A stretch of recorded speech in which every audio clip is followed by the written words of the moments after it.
We are live with Lunch Break Live. John Oberg, let's get cooking. Take it away. Hey, Paige. Hey, we are here with some good old Dia mac and cheese. I love it, one of my favorite brands. And I've got some Earth Balance here, got some nooch, got some almond milk, breadcrumbs, and a bunch of other ingredients. And I am making macaroni and cheese. So I am not a good chef. I am not a good cook, which is why it's funny that I'm doing this. I do focus all of my energy on animal advocacy, though. So I do make one dish I love to tell people about, and that's vegan macaroni and cheese. We love it. We love it. Old school. Take it away. Yeah, so I got some macaroni here already made. So you take 8 ounces and you boil it until it's, I like to make it a little bit al dente. So here we go. We got the pasta. It's going to chill there for now. So once that's done, you start making the cheese sauce. This is how you do it. So first, you turn the burner on.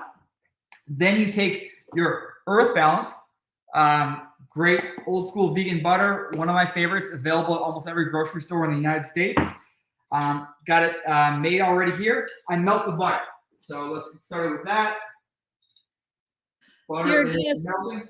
Yeah, if you're just joining us, I'm calling this the 4-step easy vegan old school macaroni and cheese. All right, back to you. Yeah, I got the butter melting right here. Very important. You don't want to have chunks of butter in your mac and cheese. That would be weird. It's already hard enough to get non-vegans to accept that you can have macaroni and cheese without the actual cheese. You want to make it as similar to what they know as possible. So, it's holiday time, so this is a great time to shine a light on some of the great dishes that you like to cook. And people love macaroni and cheese. It is consistently one of people's top 5 favorite foods. If you ask them what's your favorite food, especially what's your favorite comfort food. And so macaroni and cheese is awesome.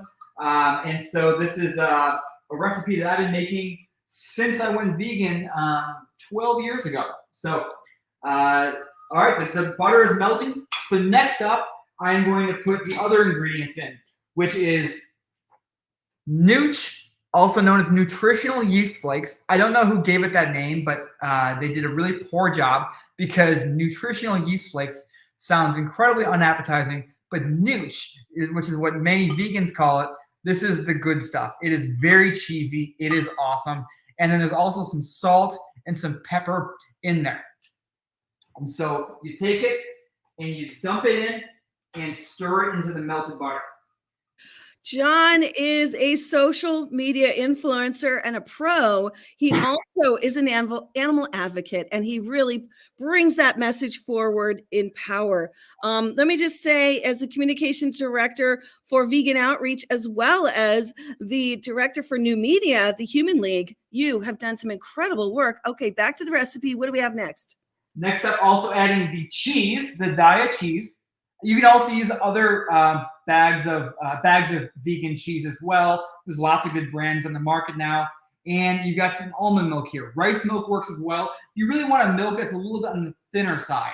And so I got some cheap almond milk to go along with this recipe. And I am going to pour it into, actually I'm going to put the milk in first.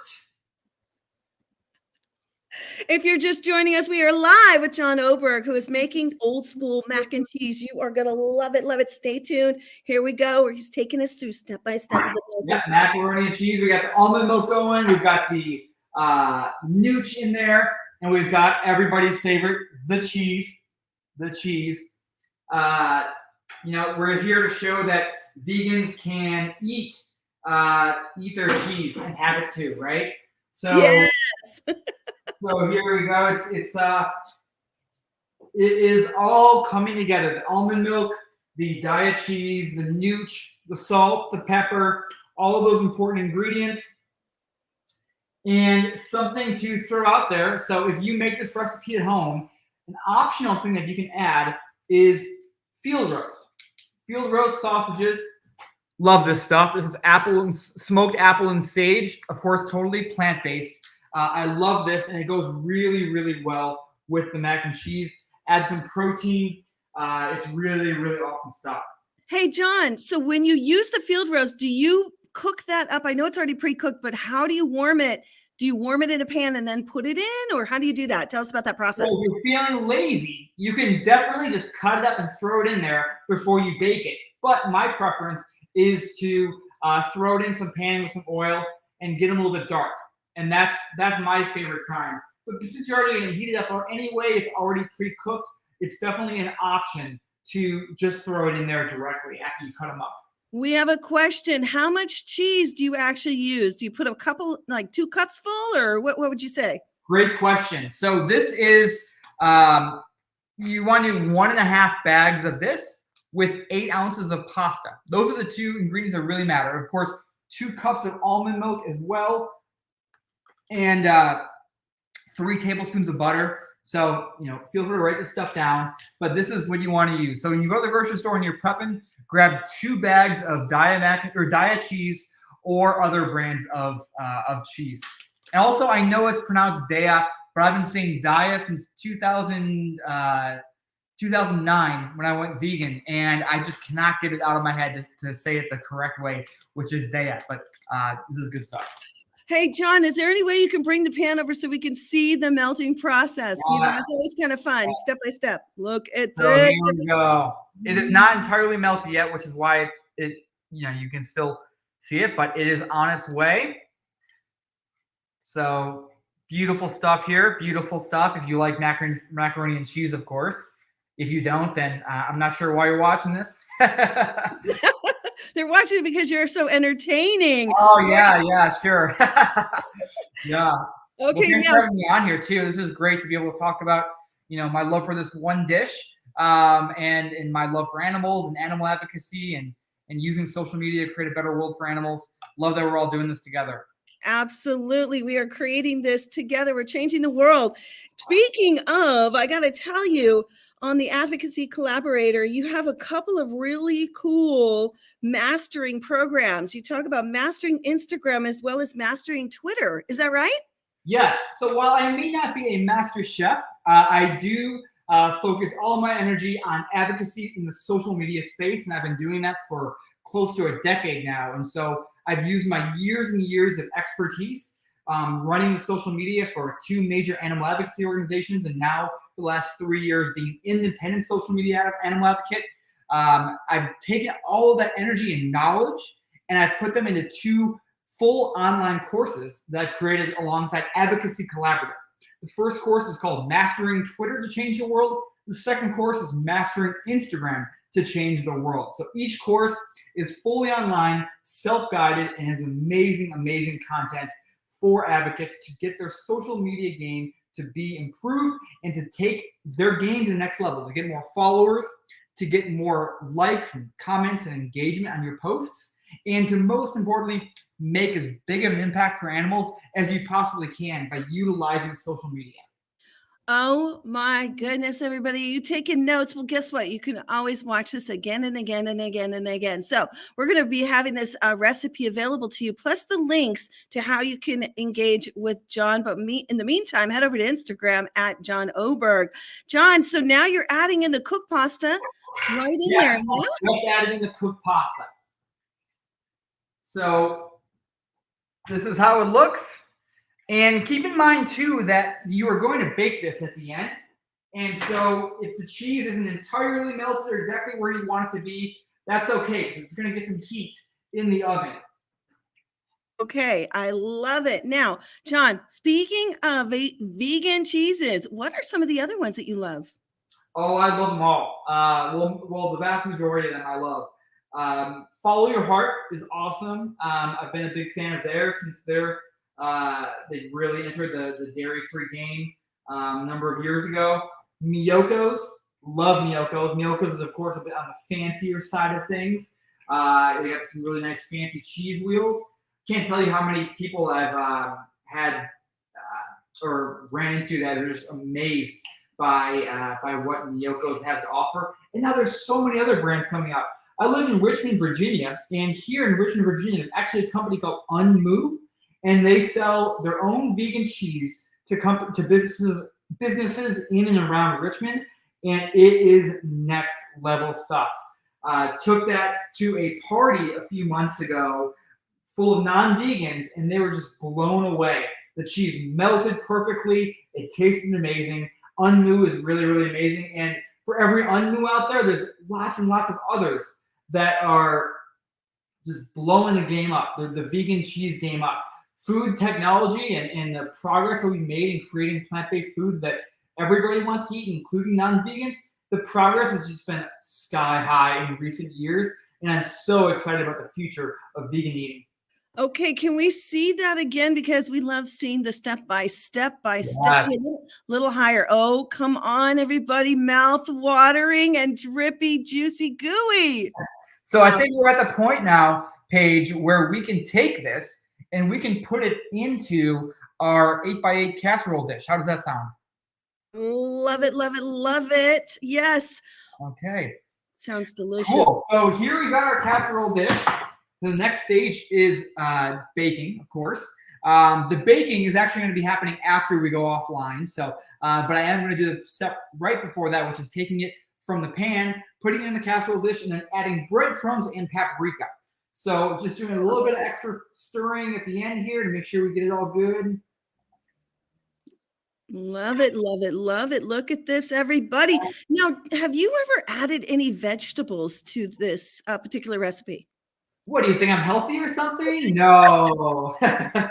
No, you definitely could. And I think that would be a really smart idea. I think broccoli would go really well with it. So I really recommend doing that if really eating your vegetables is really important to you. It should be more important to me. But, I'm thinking more about how to get that protein in there, that field roast sausage. So, yeah, lots of different variations. I've made this dish dozens, probably hundreds of times in the last 10, 12 years. And I have made so many variations of it. It really never is the same 2 times in a row. So your listeners out there, your viewers here who want to make this macaroni and cheese, do it and make it your own. I love it. Well, I'm notorious for sneaking in zucchini in a lot of dishes as a mom. So, this is the kind of thing you can bring to a party, everybody. You can, share it at a potluck. What do you got there? Some panko. So here is the macaroni and cheese, and here are some panko breadcrumbs. I always use this brand. I don't know why. It's unflavored. It's very simple ingredients. It's just wheat flour, cane sugar, yeast, and salt. And I sprinkle them on top as such. So I basically just do enough to cover the entire top. And actually, you know what? I talked about making variations. One of my favorite variations of this dish is actually mixing the breadcrumbs into it. And that way, probably easier to use with a spoon, as you are eating it, you're getting that like a slight bit of crunch and extra texture inside of each bite. So I like to mix a little bit of the breadcrumbs into the actual dish and then top it off with some more breadcrumbs before I add the paprika. So as you can hopefully see, I'll show you in 1 second, just about the entire cover or top is covered. I kind of shake it a little bit, make sure the it's all in there real good. And then next up is the part that is possibly most fun because it makes it look pretty, adding paprika. So I got some smoked paprika here, and I'm just covering the top lightly. It's adding a really nice pop of color and adding a little bit of extra flavor. Fun fact, when I was visiting Hungary 13 years ago, they put paprika on everything. It is wild. Paprika is like our ketchup. Okay, so there you go. You got the paprika. You've got the breadcrumbs. You got everything you want in a good mac and cheese. Of course, you can make variations like we talked about, adding vegetables if you want to be healthy, adding some plant-based sausage or other kinds of vegan meats to add a little bit of protein. Lots of variations that you can do. And this is my variation of this dish. Unbelievable. Wait, where are you going? Stay close. Are we done? Do we add more cheese on top? I don't think we need it, of course, but this is it. This is it. Everybody, how fast was that? The old school mac and cheese veganized right here in front of your face. John Oberg, you've been such a pleasure. We thank you all for joining us here on Lunch Break Live. John, while you're holding that dish, can you just take us out with your tips for people who are wanting to bring more plants on their plates? What would you share? Take it away. I'd recommend starting out at a pace that works for you. Don't feel like you have to go all the way overnight, and if you mess up at all, you're a total failure.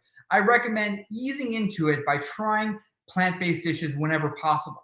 Maybe that is going meatless Mondays, or maybe it's going vegan weekdays. Whatever variation seems to speak to you, go for it. And there are so many resources out there. Veganuary is a great one. Challenge22.com is awesome. So many resources, and find community. So if you're on social media, which you obviously are if you're watching this, follow some vegan pages and really expose yourself to plant-based eating. And know that you do not need to enter into an entirely new way of eating. Like, you don't have to start eating weird foods you've never heard of. You can eat amazing food like this vegan macaroni and cheese, which is going to taste just like the macaroni and cheese you might have made from cow's milk. And you can have this without the cruelty. So it's really, really a beautiful thing. So expose yourself to more ways of vegan eating. Gotta love it. Gotta love it. And hey, just the final touch. How long are we baking this for? At what temperature? We are baking it for 15 minutes at 350 degrees. All right, everybody. Thank you for joining us here on Lunch Break Live. Head over to John Oberg's social medias. Get in touch, get in tune, get educated, get coached. You got it right here with John Oberg. Thank you again for joining us. Lunch Break Live. See you next time. Bye-bye.